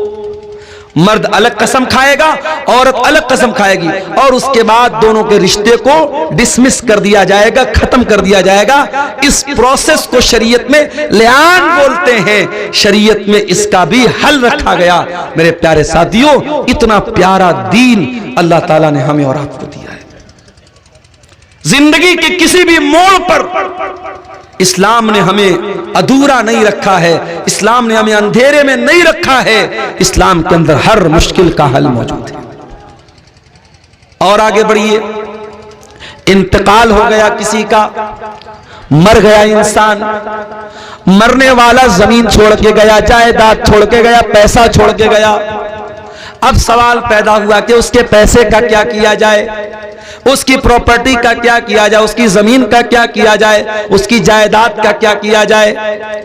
इस्लाम कहता है मरने वाले के पैसे से सबसे पहले उसके कफन दफन का इंतजाम किया जाए और कफन दफन का इंतजाम करने के बाद यह देखा जाए कि उसके ऊपर कर्जा कितना है, उसके कर्जों को अदा किया जाए। और कर्जों को अदा करने के बाद अगर मरने वाले ने कोई वसीयत की थी और अगर वसीयत किसी मदरसे के लिए वसीयत की थी, किसी मस्जिद के लिए की थी, किसी यतीम के लिए की थी, तो उसकी वसीयत को भी पूरा किया जाएगा। मगर वसीयत 1/3 से ज्यादा नहीं हो सकती। अगर मान लीजिए कि 90 लाख रुपया छोड़ के गया है तो 90 लाख में से 30 लाख रुपए तक की वसीयत कर सकता है, 30 लाख से ज्यादा की नहीं कर सकता। तो पहला काम कफन दफन का इंतजाम, दूसरा काम कर्जे की अदायगी, और तीसरा काम वसीयत को पूरा किया जाएगा, और चौथे नंबर पर उसके जो वारिस होंगे, उसका बाप होगा, उसकी मां होगी, उसकी औलाद होगी, उसकी बीवी होगी, जो भी उसके वारिस होंगे, शरीयत में सबका हिस्सा बताया गया। बीवी का इतना हिस्सा, औलाद का इतना हिस्सा, मां का इतना हिस्सा, बाप का इतना हिस्सा, उनका हक उनको दिया जाएगा। मरने के बाद भी इस्लाम ने अधूरा नहीं छोड़ा है। आपकी जमीन का क्या होगा, आपके पैसे का क्या होगा, उसका भी शरीयत में कानून रखा गया है। मरने वाले के लिए जनाजे की नमाज का प्रावधान रखा गया। और कभी आपने गौर किया, जब हम जनाजे की नमाज पढ़ते हैं, सामने जनाजा होता है, तो जनाजे की नमाज में हम रुकू नहीं करते, सजदा नहीं करते, ऐसा क्यों? हर नमाज में रुकू है, हर नमाज में सजदा है, मगर जनाजे की नमाज में न रुकू है न सजदा, ऐसा क्यों है मेरे भाई? इसलिए कि सामने जनाजा रखा है, और इस्लाम के अंदर इतना भी पसंद नहीं किया गया कि सामने अगर जनाजा भी रखा है तो उसके आगे सजदा किया जाए या उसके आगे रुकू किया जाए। सोचो, जो इस्लाम जनाजे की नमाज में रुकू और सजदा नहीं रखता है ताकि किसी लाश के सामने सजदा न होने पाए, उस इस्लाम में किसी कब्र के आगे सजदा करने की इजाजत कैसे हो सकती है? बंगाल में कलियाचक एक जगह है, कलियाचक में एक मस्जिद में मैं गया नमाज पढ़ने, प्रोग्राम था मेरा, वहां पे मैं गया तो देखा कि मस्जिद के अंदर कब्र मौजूद है, तो बहुत परेशान हो गया। अहले हदीस की मस्जिद है और मस्जिद के अंदर कब्र है। मैंने कहा भाई अहले हदीस की मस्जिद में कब्र कहां से आई? तब मौलाना साहब बहुत पहले से ये कब्र है। मैंने कहा जितने भी पहले से ये कब्र हो, या तो आप मस्जिद को तोड़ करके कब्र, जहां से कब्र है उसके बाहर मस्जिद की बाउंड्री कर दो, यानी कब्र मस्जिद के अंदर या मस्जिद कब्र के अंदर नहीं होनी चाहिए। मैंने कहा दो रास्ता है, या तो आप मस्जिद की बाउंड्री कम कर लो, या फिर इस कब्र से जो भी मरने वाले की लाश है, अब तो काफी दिन की कब्र हो गई, तो उसकी लाश के जो भी बचे हुए पार्ट पुर्जे हैं उसको उठा करके निकाल करके किसी दूसरे कब्रिस्तान में ले जाके दफन कर दो। लोगों ने कहा मौलाना साहब आज तक तो किसी ने बयान ही नहीं किया। मैंने कहा मैं बता रहा हूं भाई, मसला यही है, जाके फतवा ले लो। जुमा मैंने वहां पढ़ाया, जुमा में भी मैंने ये बात बयान की, और मेरे ये जुमा का बयान करने के कुछ दिनों के बाद मौलाना जर्जीस साहब का वहां प्रोग्राम, उन्होंने भी अपनी तकरीर में यह बात कही कि कब्र को मस्जिद से निकाला जाए। अल्हम्दुलिल्लाह उस पर अमल हुआ और अब वहां से मस्जिद से कब्र को हटाया गया। ये कोई मामूली मसला नहीं है मेरे भाई, ये बहुत सख्त मसला है। अल्लाह के नबी ने अपनी वफात के लम्हात में, अपने आखिरी लम्हात में भी कहा था, लान अल्लाहुल यहूद वन नसारा, अल्लाह की लानत हो यहूदियों के ऊपर, अल्लाह की लानत हो ईसाइयों के ऊपर। इत्तखज़ू क़ुबूर अंबियाइहिम मसाजिद, उन्होंने अपने नबियों की कब्रों को मस्जिद बना लिया, सजदा करने की जगह बना लिया। इस्लाम में कब्र के आगे सजदा करने की इजाजत नहीं है, इसीलिए जनाजे की नमाज में भी आप सजदा नहीं करते, रुकू नहीं करते। अच्छा, जनाजे की दुआ कितने लोगों को याद है? जरा हाथ उठा के बताओ तो, कितने लोगों को याद है? ईमानदारी से बताना, झूठ मूठ हाथ मत उठाना। देखिए इतना बड़ा मजमा है और काफी लोग ऐसे हैं जो हाथ नहीं उठा पा रहे, ये अफसोस की बात है। आप अपने दुनिया के कामों में बहुत माहिर हैं, अपनी राजनीति के मामले में बहुत माहिर हैं, अपनी खेती बाड़ी के बारे में बहुत जानकार हैं, लेकिन आपको जनाजे की नमाज की दुआ तक नहीं आती। ये अफसोस की बात नहीं है। जनाजे की नमाज में अल्लाहु अकबर का इमाम साहब ने पहली तकबीर के बाद सूरह फातिहा पढ़ेगा, बिस्मिल्लाहिर्रहमानिर्रहीम, अल्हम्दुलिल्लाहि रब्बिल आलमीन, अर्रहमानिर्रहीम, मालिकि यौमिद्दीन, इय्याका नअबुदु व इय्याका नस्तईन, इहदिनस सिरातल मुस्तकीम, सिरातल लज़ीना अनअमता अलैहिम गैरिल मग़दूबि अलैहिम वलद्दॉल्लीन, आमीन। सूरह फातिहा पढ़ेगा, उसके बाद कोई सूरत मिला लेगा, बिस्मिल्लाहिर्रहमानिर्रहीम, कुल हुवल्लाहु अहद, अल्लाहुस समद, लम यलिद वलम यूलद वलम यकुल लहू कुफुवन अहद। उसके बाद इमाम कहेगा अल्लाहु अकबर। इसमें रफ़ा-ए-दैन कर भी सकते, नहीं भी कर सकते, दोनों तरीका जायज़ है। अगर आप चारों मरतबा रफ़ा-ए-दैन करें तो भी चलेगा, और सिर्फ एक मरतबा रफ़ा-ए-दैन करके हाथ बांधे रहे तो भी चलेगा। एक बार अल्लाह अकबर का सूरह फातिहा पढ़ा, कोई सूरत पढ़ी। अब दूसरी मर्तबा इमाम ने अल्लाह अकबर का, आप क्या पढ़ेंगे? आप अल्लाहुम्मा सल्ली अला मुहम्मद व अला आलि मुहम्मद कमा सल्लैता अला इब्राहीम व अला आलि इब्राहीम इन्नका हमीदुम मजीद। अल्लाहुम्मा बारिक अला मुहम्मद व अला आलि मुहम्मद कमा बारकता अला इब्राहीम व अला आलि इब्राहीम इन्नका हमीदुम मजीद। दुरूद शरीफ पढ़ा। फिर इमाम ने कहा अल्लाहु अकबर। अब ये तीसरी तकबीर है। अब इसमें आप जनाजे की दुआ पढ़ें। जनाजे की कई दुआएं हैं, छोटी छोटी दुआ भी है, थोड़ी लंबी दुआ भी है। एक दुआ जो बहुत मशहूर है, शायद जिनको याद है ये वाली दुआ याद होगी। अल्लाहुम्मा ग़फ़िर li हय्यिना व मय्यितिना व शाहिदिना व गायबिना व सगीरिना व कबीरिना व ज़करिना व उन्साना। अल्लाहुम्मा मन अहयैतहु मिन्ना फ़अहयिही अलल इस्लाम व मन तवफ़्फ़यतहु मिन्ना फ़तवफ़्फ़हु अलल ईमान। अल्लाहुम्मा ला तहरिमना अजरह व ला तफ़्तिन्ना बादा। ये दुआ है। इतनी तो कम से कम आपको याद होनी चाहिए। इस दुआ का मतलब क्या है? अल्लाहुम्मा ग़फ़िर li हय्यिना, ऐ अल्लाह हमारे जिंदों को बख्श दे, व मय्यितना हमारे मुर्दों को बख्श दे। अल्लाहुम्मा ग़फ़िर li हय्यिना व मय्यितिना व शाहिदिना व गायबिना, जो मौजूद है उनको भी बख्श दे, जो मौजूद नहीं है उनको भी बख्श दे। ऐ अल्लाह हमारे मर्दों को भी बख्श दे, हमारी औरतों को भी बख्श दे, हमारे बच्चों को भी बख्श दे, हमारे जिंदों को भी बख्श दे, हमारे मुर्दों को भी बख्श दे। सारे लोगों की बख्शिश की दुआ करते हैं आप जनाजे की नमाज। उसके बाद आप क्या कहते हैं? अल्लाहुम्मा मन अहयैतहु मिन्ना फ़अहयिही अलल इस्लाम, ऐ अल्लाह तू जिसे जिंदा रखे उसे इस्लाम पर जिंदा रखे। वो मन तवफ़्फ़यतहु मिन्ना, और जिसे तू मौत दे दे फ़तवफ़्फ़हु अलल ईमान, ऐ अल्लाह तू उसे ईमान पर मौत दे। अल्लाहुम्मा ला तहरिमना अजरा, ऐ अल्लाह इस मरने वाले के अजर व सवाब से हमको महरूम मत कर, मरने वाले के सवाब से हमको महरूम मत कर। वला तफ्तिन्ना बादा, और इसके बाद और एक हदीस में ये भी अल्फाज आए वला तुज़िल्लना बादा, इसके बाद तू हमें गुमराही में मत डाल, हमें फितने में मत डाल। एक छोटी सी दुआ भी जनाजे में आप पढ़ सकते हैं।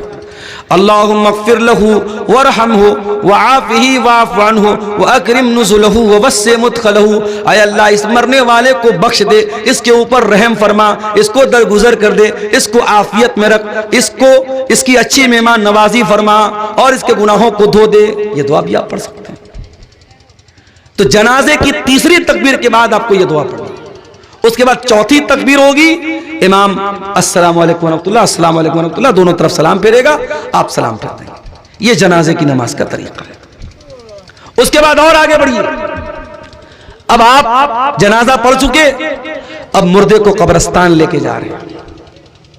दुनिया में इंसान कितना ताकतवर था, दुनिया में उसकी फॉर्च्यूनर गाड़ी जब गुजरती थी रोड पर तो लोग ताकने लगते, नेताजी की गाड़ी आ गई, विधायक जी की गाड़ी आ गई, मंत्री जी की गाड़ी आ गई, फलाने साहब की गाड़ी आ गई। और आज जनाजे पे लेटा हुआ है वो इंसान, और उसकी जनाजे की चारपाई को लोग पकड़े हुए हैं और उसको लेके कब्रिस्तान जा रहे हैं। कब्र तैयार है, और कब्र भी आप जानते हैं दो तरह की होती है। एक होती है संदूकी कब्र जिसमें बीच में मुर्दे को रखा जाता है, और एक होती है बगली कब्र। और अल्लाह के नबी की जो कब्र है वो बगली कब्र थी जिसमें साइड में मुर्दे को रखा जाता है। तो कब्र में मुर्दे को उतारा जाता है। अब जब कब्र में उतारा गया उसके बाद मिट्टी डाली जाती है। मिट्टी डालने के टाइम बहुत से लोग दुआ पढ़ते, मिनहा खलकनाकुम व मिनहा नुखरिजुकुम व फीहा नुईदुकुम तारतन उखरा। ये दुआ पढ़ते ये साबित नहीं है, बस बिस्मिल्लाह पढ़ के आप मिट्टी डाल दीजिए। मिट्टी डाल दिया, हाथ झाड़ के चले आए। जिंदगी भर इस बात की फिक्र करते रहे लोग क्या कहेंगे। सही काम करना था, नहीं कर रहा था, क्यों, लोग क्या कहेंगे। मौलवी साहब ने तकरीर में बयान किया, बारात मत लेके जा, जहेज मत ले तू, मंगनी की रस्म मत कर तू, हल्दी की रस्म मत कर तू। आपकी शेरशाहबादी बिरादरी में कटिहार में मुझे लोगों ने बताया बाकायदा बैंड बाजा तक की शादी हो रही है। कहां है आप? इतने बड़े बड़े जलसे और हिंदुस्तान के चुनिंदा उलमा को बुलाने का क्या फायदा है अगर आपकी बिरादरी के अंदर जो अल्हम्दुलिल्लाह 80% अहले हदीस लोग हैं, आपकी बिरादरी में अभी भी अगर नाच गाने के साथ और बैंड बाजे के साथ अगर शादी हो रही है और 2-2 लाख रुपया कैश लेके शादी हो रही, तो क्या मतलब है मेरे भाई। लेकिन बहुत सारी रस्म व रिवाज की बात आती है, लोगों का यही कहना रहता, लोग क्या कहेंगे। अरे लोग कुछ भी कहें, तू ये देख अल्लाह क्या कहेगा। तुझे हिसाब अल्लाह को देना है, लोगों को नहीं देना है। लोग तो तेरे मरने के बाद आएंगे, कब्र पे मिट्टी देंगे, हाथ झाड़ेंगे, चले जाएंगे। लोग तेरे अच्छे काम की भी तारीफ करने के लिए तेरे मरने का इंतजार करेंगे। जिस दिन तू मरेगा, तेरी कब्र पे मिट्टी देने आएंगे, उस दिन कहेंगे कि हाँ यार आदमी तो बड़ा अच्छा था। जिंदगी में जिसने कभी आपको अच्छा नहीं कहा, वो मरने के बाद अच्छा कहेगा। लोगों को खुश मत करो मेरे भाई, अल्लाह को खुश करो, उसको राजी करो। लोग तो आपके मरने का इंतजार करते हैं। मैं कभी कभी तकरीर के लिए जब सफर करता हूं और थक जाता हूं, सच्ची बता रहा हूं। अभी इधर भी कंटिन्यू 7-8 दिन से लगातार मेरे प्रोग्राम हो रहे हैं। कुछ बिहार में भी हुए, कुछ इधर यूपी में भी हुए, कुछ हमारे अपने बनारस में भी हुए। रात में प्रोग्राम करके कभी ऐसा हुआ घर पहुंचा, कभी ऐसा हुआ घर नहीं पहुंचा। फिर सुबह मदरसे की ड्यूटी करना है, सुबह 8 बजे से लेकर 2 बजे तक ड्यूटी करना है। उसके बाद पता लगा साहब फिर निकलना है। कई दिन तक तो ऐसा हुआ कि बिस्तर पे नींद नहीं मिली। कभी कभी ऐसा लगता है कि इतना सब करने के बाद भी ऐसा तो नहीं कि सारे लोग मेरी तारीफ ही करेंगे या सारे लोग मुझे अच्छा ही समझेंगे। बहुत सारे लोगों की नजर में मैं बुरा भी हूं, तो मैं लोगों के चक्कर में क्यों पड़ूं भाई। लोगों की तारीफ सुनने के लिए या लोगों की बुराई से बचने के लिए कभी भी सही काम को मत छोड़ो और कभी भी गलत काम मत करो। ये देखो अल्लाह की नजर में सही क्या है और अल्लाह की नजर में गलत क्या है, बस हम अल्लाह को हिसाब देंगे। कब्र में मिट्टी देके लोग चले गए। यहां तो इतनी बड़ी बड़ी लाइटें जल रही है। 4 व्हीलर से मैं आ रहा था, ड्राइवर साहब ने कहा मौलाना साहब प्रोग्राम कहां है, नजर नहीं आ रहा है। मैंने कहा लाइट नजर आएगी समझ जाना। दूर से ट्यूबलाइट नजर आने लगी। अब्दुल अजीज भाई को मैंने फोन किया कि हाँ आपके प्रोग्राम के लोकेशन पर पहुंच गया। प्रोग्राम है, आपने दूर तक लाइटों को लगाया है। कभी कब्र में आपने कोई लाइट देखी है? कभी ऐसा हुआ कि आपने मुर्दे को दफनाया हो और साथ में एक लालटेन रख दिया हो, एक मोबाइल का टॉर्च जला दिया हो? नहीं, वहां कोई रोशनी नहीं छोड़ के जाता। दुनिया में गर्मी का मौसम होता है, हम कूलर पंखा एसी जैसी ताकतें लगाते हैं। कब्र में कोई एसी लगाता है क्या? कोई पंखा लगाता है क्या? कब्र में हम होंगे और हमारे आमाल होंगे मेरे भाई।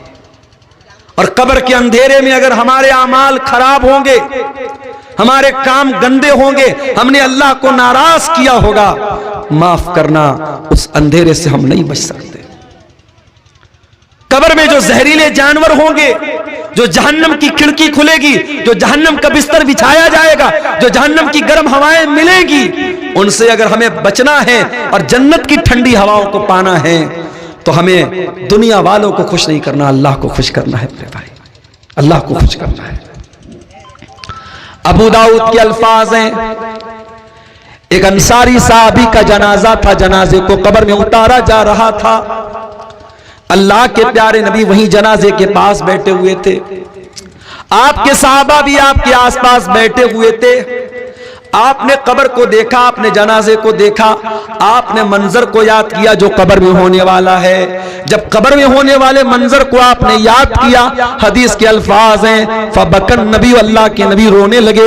इतना रोए हत्ता बल्ल सरा, आपके आंसुओं से वहां की जमीन भीग गई, वहां की मिट्टी भीग गई, आपके आंसुओं से वहां की जमीन तर हो गई। और आपने कब्र की तरफ इशारा करके फरमाया, लिमिस्ले हाजा फअइद्दू या इख्वानी, ऐ मेरे सहाबा इस कब्र की तैयारी करो, इस कब्र में तुम सबको जाना है, हम सबको जाना है। ओ मेरे प्यारे भाइयों, जब मुर्दों को दफनाने जाया करो तो सोचा करो कि वो दिन हमारे ऊपर भी आने वाला है।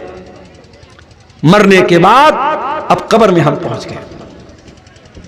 अब कब्र में जब पहुंच गए, अब कयामत तक हम कब्र में रहेंगे। अब ये मरने के बाद और कयामत तक के बीच का जो पीरियड है, इसको बरज़ख कहा जाता है। बरज़ख, बरज़ख का मतलब क्या होता है? Barrier, divider. आखिरत एक तरफ, दुनिया एक तरफ, बीच में डिवाइडर क्या है? ये कब्र की जिंदगी है, बरज़ख की जिंदगी है। और इसी से ये मसला पता चला कि हम तो अपने मुर्दे को दफनाते हैं, हमारे हिंदू भाई तो अपने मुर्दों को जला देते हैं, हमारे पारसी मजहब के लोग तो अपने मुर्दों को चिल कौओं को खिला देते हैं, ईसाई लोग तो ताबूत में रख के मिट्टी के अंदर डाल देते हैं। हर मजहब में अंतिम संस्कार करने का अपना अपना तरीका है। और हमारे नबी फरमा रहे कि कब्र में अजाब भी होगा और कब्र में सवाब भी मिलेगा। तो जिसने जला दिया, जिसने चिल कौवे को खिला दिया, उसको कैसे अजाब मिलेगा, उसको कैसे सवाब मिलेगा? तो याद रखो मेरे भाई, कब्र का मतलब वो गड्ढा नहीं है। कब्र एक दुनिया का नाम है, कब्र एक अलग वर्ल्ड है, एक अलग दुनिया है, और उस दुनिया को हम बरज़ख कहते हैं। और ये भी याद रखो कि मरने के बाद अब दोबारा दुनिया में कोई वापस नहीं आ सकता। ये जो बॉलीवुड की फिल्मों में दिखाया जाता है, सीरियल्स में दिखाया जाता है, एक इंसान खुदकुशी कर लेता है, आत्महत्या कर लेता है, उसकी आत्मा भटकती रहती है, कोई आत्मा नहीं भटकती। मरने के बाद किसी की आत्मा, किसी की रूह दुनिया में कभी नहीं आ सकती। ये बात याद रखो। कुरान कहता है हत्ता इज़ा जाअ अहदहुमुल मौत क़ाल रब्बिरजिऊन। जब इंसान को मौत आ जाती है, अल्लाह से कहता है, अय अल्लाह एक चांस और दे दे, एक मौका और दे दे, रब्बिरजिऊन, एक बार दुनिया में दोबारा आने का मौका दे दे, लअल्ली अअमलु सालिहन फीमा तरक्तु, अय अल्लाह मैं वादा करता हूं, मैं प्रॉमिस करता हूं, मैं दुनिया में एक चांस तू और दे दे, मैं कोई गुनाह का काम नहीं करूंगा, कोई तुझे नाराज करने वाला काम नहीं करूंगा, अय अल्लाह मैं नेक अमल करूंगा, मैं अच्छा अमल करूंगा। अल्लाह फरमाएगा कल्ला इन्नहा कलिमतुन हुवा क़ाइलुहा व मिन वराइहिम बरज़खुन इला यौम युबअतून। ऐ मेरे बंदे, तेरी ये विश पूरी होने वाली नहीं है, तेरी ये आरज़ू पूरी होने वाली नहीं है। अब तो कयामत तक बरज़ख में रहेगा, तो कब्र की जिंदगी गुजारेगा, बरज़ख की जिंदगी गुजारेगा। तो मेरे अजीजों, जिस तरीके से दुनिया की जिंदगी के लिए मेहनत करते हो, वैसे बरज़ख की जिंदगी और कब्र की जिंदगी के लिए भी मेहनत करो। अब आइए तकरीर के आखिर में जो कुरान की आयत मैंने शुरू में पढ़ी थी, शुरू में मैंने आयत पढ़ी थी, अल्लाह ने सूरह नहल में फरमाया, कुरान के 14वें पारे में, मन आमिला सालिहम मिन ज़करिन औ उन्सा, जो भी नेक अमल करेगा, चाहे वो मर्द हो या औरत हो, अगर वो ईमान वाला होगा। अभी बनारस में एक प्रोग्राम था, उसमें मेरी तकरीर भी थी और मौलाना मेराज रब्बानी साहब की तकरीर थी। अब मेराज रब्बानी साहब को तो आप जानते ही हैं, किसी जमाने में खास तौर से बिदअती लोगों के खिलाफ उनकी बड़ी तगड़ी तगड़ी तकरीरें मौजूद हैं। तो बिदअती लोगों ने वहां जहां बनारस में प्रोग्राम था, उन लोगों ने एक मैसेज वायरल किया और खास तौर से शेख मेराज रब्बानी का नाम लेकर के कहा कि साहब ये तो बहुत बड़ा गुस्ताख है और नबी को नहीं मानता है, नबी का गुस्ताख है, और नबी की कब्र के ऊपर जो गुंबद बना उसको गिराने की बात करता है, ऐसे गुस्ताख की तकरीर हम नहीं होने देंगे, वगैरह वगैरह। तो वो मैसेज देखकर मुझे तो बहुत गुस्सा आया। तो कल जब मेरी तकरीर थी बनारस में परसों, तो मैंने एक बात कही, मैंने कहा ये लंबी लंबी टोपी और ये लंबी लंबी पगड़ी पहन करके आप अल्लाह के अजाब से नहीं बच सकते। अल्लाह के यहां ये नहीं देखा जाएगा आपका कुर्ता कितना लंबा था, आपकी टोपी कुतुब मीनार की तरह ऊंची थी कि नहीं थी, और आपकी पगड़ी कितनी लंबी थी। अल्लाह के यहां ये देखा जाएगा आप ईमान पर थे कि नहीं थे, आप तौहीद पर थे कि नहीं थे। मन आमिला सालिहम मिन ज़करिन औ उन्सा वहुवा मोमिन, जो ईमान वाला है, जो तौहीद वाला है और वो साथ में नेक अमल करने वाला है, चाहे वो मर्द हो या औरत हो, अल्लाह का वादा है, फलनुहयिन्नहु हयातन तय्यबा, हम उसे दुनिया में एक अच्छी जिंदगी, एक चैन वाली जिंदगी, एक खुशी वाली जिंदगी अता फरमाएंगे।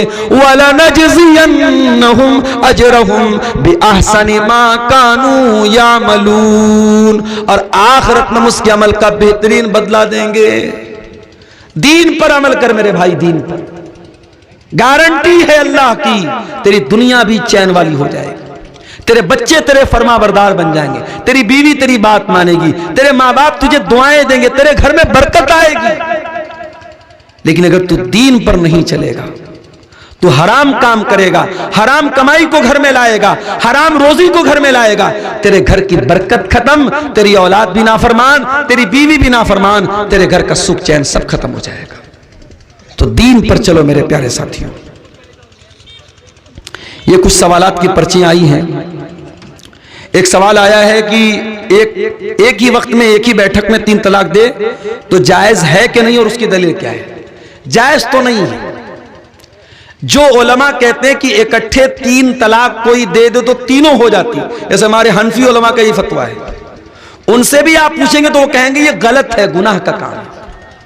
और नबी के जमाने में जब 3 तलाक इकट्ठे किसी ने दी, जो अहले हदीस की दलील है कि नबी ने बहुत गुस्से का इजहार किया, बल्कि हदीस में यह अल्फाज है कि अल्लाह के नबी ने फरमाया कि क्या मेरे रहते हुए दीन का मजाक उड़ रहा है, दीन का मजाक बनाया जा रहा है, और आपने उस सहाबी को रुजू करने का हुक्म दिया। इसका मतलब कि नबी ने इकट्ठे 3 तलाक को एक माना है, 3 नहीं माना है। उसके बाद दूसरा सवाल है कि तलाकशुदा औरत को शादी करने का क्या हुक्म है? बिल्कुल शादी करनी चाहिए उसकी। हमारे यहां बड़ा मसला यह है, कोई औरत तलाकशुदा हो गई तो अब उसकी गलती हो चाहे ना हो, शौहर ने तलाक दे दी तो यह माना जाता है कि औरत के अंदर कोई कमी है, तब तो तलाक मिली है। और तलाकशुदा औरत की शादी बहुत मुश्किल हो जाती है। बल्कि बहुत सारे केस में ऐसा देखा गया कि अगर तलाकशुदा औरत का कोई एक बच्चा भी है तो औरतें क्या बोलती हैं, अरे वो तो औरत है, बच्चे के सहारे जिंदगी गुजार लेगी। माफ करना, यह दुनिया का बहुत बड़ा झूठ है मेरे भाई। अगर कोई औरत तलाकशुदा है और बेवा है, अगरचे उसके पास बच्चा भी है, उसकी पूरी जवानी को बर्बाद कर देना और यह कहना कि बच्चे के सहारे जिंदगी गुजार लेगी, यह इस्लाम के भी खिलाफ है और यह फितरत के भी खिलाफ है। एक जवान औरत को उसके जोड़े की जरूरत है, और आप हलाल जरूरत पूरी नहीं करेंगे तो हराम के रास्ते खुलेंगे। और समाज में हमने देखा है बहुत सारी तलाकशुदा औरतें और बहुत सारी बेवा औरतें जिनका निकाह नहीं होता, जिनकी शादी नहीं होती, वो गलत रास्ता भी अपनाती हैं। और ऐसे लोग, ऐसी औरतों पर समाज के गंदे लोगों की नजरें भी होती हैं और लोग मौके का फायदा भी उठाना चाहते हैं। इसलिए ये बात याद रखिए, ये इस्लाम की खूबसूरती है। इस्लाम तो, हमारे नबी ने सिर्फ एक बीवी जो आपके निकाह में हजरत आयशा थी वो कुंवारी थी, बाकी जितनी बीवियां थी सब तलाकशुदा थी और सब बेवा थी। इसलिए तलाकशुदा औरतों से निकाह करना चाहिए। अगर वो अच्छी है, दीनदार है, तो ऐसी औरतों से निकाह करना चाहिए। उनके घर में राशन पहुंचा देना, उनकी खबरगिरी करना, ये उनकी मदद नहीं। उनकी मदद ये है उनका घर बसाया जाए, उनको इज्जत के साथ बीवी बना के लाया जाए। क्या एक लड़का एक लड़की को शादी का पैगाम तन्हाई में दे सकता है कि नहीं? नहीं दे सकता। लड़का लड़की को क्यों देगा शादी का पैगाम? अगर किसी लड़के को कोई लड़की पसंद है, उसने लड़की को कहीं देख लिया या लड़की के बारे में सुन लिया कि लड़की बहुत खूबसूरत है, लड़की बहुत दीनदार है, लड़की के वली से को पैगाम भेजेगा, लड़की के गार्जियन को। लड़की का निकाह लड़की के गार्जियन की रजामंदी के बगैर नहीं हो सकता। यह मसला याद रखिए। ये जितना हमारे यहाँ जो लव मैरिज का जितना मामला हो रहा है सब गलत है। अगर किसी को वाकई में किसी से लव है, प्यार है, प्रॉपर चैनल से आओ, सही तरीके से आओ, लड़की के गार्जियन को राजी करो, लड़की का वली राजी है तब निकाह हो सकता है। लड़की को लड़का निकाह का पैगाम दे, इसकी बिल्कुल परमिशन और इजाजत नहीं है। सच जाहिर करने के लिए किसी शख्स को कत्ल कर सकते हैं या नहीं? इसका क्या मतलब है भाई? है सच जाहिर करने के लिए किसी को कत्ल कर देंगे आप? ऐसा कौन सा सच है भाई? है? बहुत खतरनाक सच है। क्या एक मर्द की बीवी का इंतकाल हो जाए तो वो अपनी बीवी को फर्ज गुस्ल दे सकता है या नहीं? दे सकता है। शौहर अपनी बीवी को मरने के बाद गुस्ल दे सकता है, उसको कब्र में उतार भी सकता है। हमारे यहां कहीं की बड़ा गुनाह समझते हैं, बीवी का इंतकाल शौहर छू नहीं सकता, शौहर देख नहीं सकता। गलत है। हजरत अली रजी अल्लाह ताला अन्हु ने अपनी बीवी को गुस्ल दिया, हजरत फातिमा को, और हमारे नबी ने हजरत आयशा से कहा था कि अगर मेरा इंतकाल तेरी जिंदगी में हो गया तो तू मुझे गुस्ल देना, मुझे कफन देना, और तेरा इंतकाल पहले हो गया तो मैं तुझे गुस्ल दूंगा। ये हदीस में अल्फाज मिलते हैं। इसलिए बिल्कुल दे सकता है, कोई हर्ज की बात नहीं है। गैर मुस्लिम के घर शादी का दावत खाना कैसा है? जायज है, खा सकते हैं। शर्त यह है कि उसमें कोई नाच गाना वगैरह का कार्यक्रम हो रहा है तो उसमें मत जाइए। आप ऐसे टाइम जाइए कि किसी ऐसे नाजायज काम में आप शामिल होते हैं। अब गैर मुस्लिम के घर, ये आपने सवाल पूछा कि दावत खा सकते नहीं, मैंने कह दिया खा सकते हैं। अब जाके वहां नाच गाना में ठुमका भी लगाइए आप, ओके अब्दुल गफ्फार साहब ने तो कह दिया जा सकते हैं, तो वो तो जायज नहीं है। नाच गाना जो हराम काम हो रहा है उसमें आप शिरकत नहीं करेंगे। और अगर वहां पे नॉनवेज खाना है, आमतौर से गैर मुस्लिमों के यहाँ शादी में नॉनवेज खाना नहीं होता, अगर नॉनवेज खाना है तो फिर ये कंफर्म होना चाहिए कि वो हलाल तरीके से ज़बह हुआ जानवर का है। अभी मैं आ रहा था, गालिबन अररिया के करीब या और पहले कहीं मैंने देखा कि एक मीट की दुकान है, उस पर लिखा था झटका मीट हाउस। अब बहुत सारे गैर मुस्लिमों के यहाँ झटका वाला जानवर, झटका मतलब समझते हैं ना, वो इस्लाम के तरीके का उलट एक तरीका है कि जानवर को झटके से मारते हैं। हम लोग जानवर को यहां छुरी चला के ज़बह करते हैं, वो यहां पे मारते हैं ऊपर। तो झटके वाले जानवर का गोश्त हलाल नहीं है। तो अगर गोश्त आप खा रहे हैं किसी भी गैर मुस्लिम के यहाँ, या किसी होटल में आप खा रहे हैं, कटिहार में, किशनगंज में, पूर्णिया में, कहीं पर भी होटल में आप खाना खा रहे हैं और वो होटल गैर मुस्लिम का है, तो ये कंफर्म किए बगैर, ये वेरीफाई किए बगैर कि खाना हलाल है कि नहीं, गोश्त हलाल है कि नहीं, आपको वहां कोई भी नॉनवेज खाना खाने की इजाजत नहीं है। हमारे यहाँ वो मैकडॉनल्ड होता है और क्या क्या, उसमें जो बर्गर होता है, पिज्जा होता है, उसमें चिकन वाला भी मिलता है। पता कर लीजिए वो चिकन हलाल वाला है कि नहीं है। बहुत सारे मैकडॉनल्ड और बर्गर की कंपनियां जो चिकन का सामान देती हैं वो मशीन से ज़बह करती हैं, वो हलाल तरीके से ज़बह नहीं होता है, वो जायज नहीं है आपके लिए। इसलिए इस मामले में बहुत एहतियात कीजिए। जो लड़का दहेज लेकर के शादी करे उसका शादी में खाना खाना कैसा है? उसका दहेज लेना गलत है, उसका शादी में खाना खाना हराम नहीं। उसकी शादी में, उसकी दावत में आप खाना खा सकते हैं, मगर उसने जो जहेज लिया है उसके लिए वो गुनहगार होगा और अल्लाह के यहाँ उसको हिसाब देना पड़ेगा।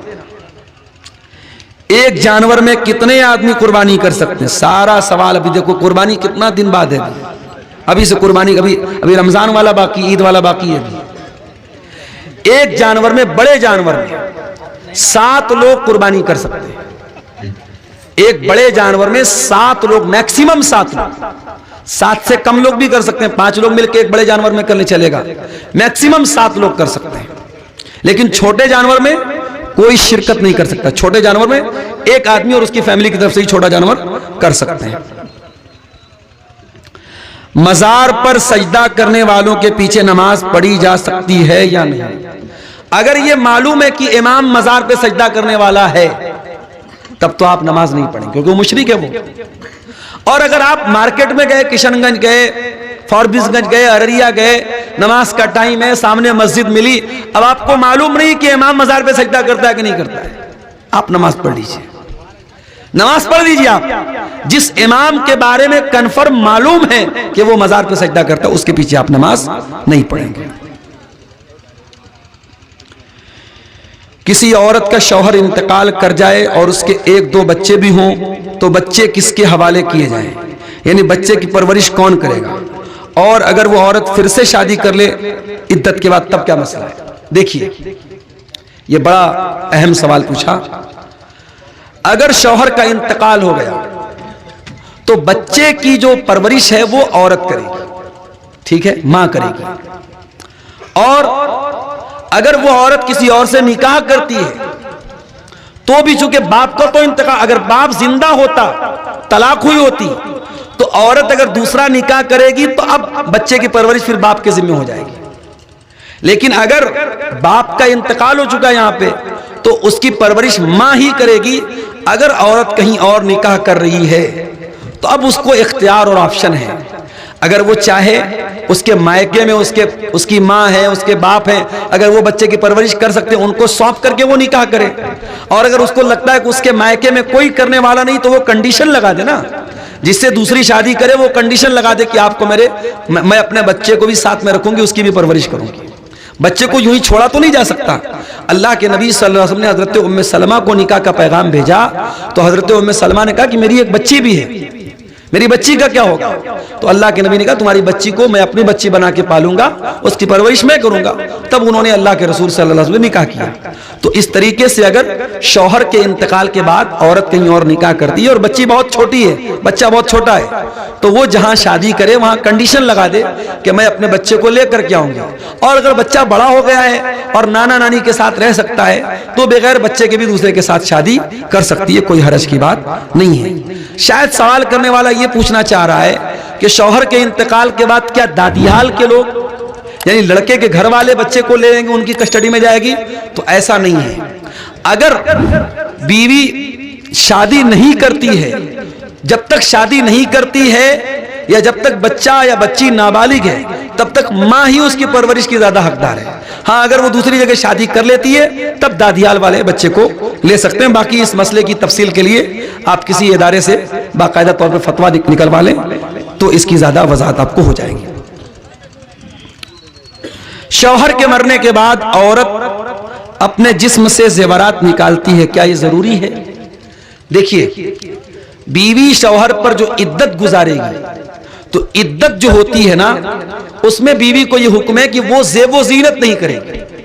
तो ज़ेबो ज़ीनत में चूंकि जेवरात भी आते हैं तो जेवरात भी वो उतार देगी। बेहतर यह है कि वो जेवरात उतार दे, क्योंकि जेवर भी औरत की ज़ेबो ज़ीनत में शामिल है। तो चूड़ी वगैरह या जो भी उसके जेवरात वगैरह हैं वो उसको उतार दे, नॉर्मल कपड़े पहने, नॉर्मल पोजीशन में रहे, तो यही बेहतर है। क्योंकि उसमें औरत को ये हुक्म है कि वो अपने मरे हुए शौहर के एहतराम में वो गम के तौर पर कोई ज़ेबो ज़ीनत नहीं करेगी, कोई अपने आप को सजाने वाला कोई काम नहीं करेगी। शादी में दहेज ले लिए थे तो अब माफी के लिए क्या करते? यहाँ चंदा जमा कर दो भाई, मदरसे में ले आओ, जो दहेज में लिए थे जमा कर दो, यहाँ पे मदरसे को जरूरत है यहाँ पे। तो बहरहाल मेरे भाइयों, ये चंद बातें आपके सामने थी। अल्लाह से दुआ है अल्लाह ताला हम सबको ने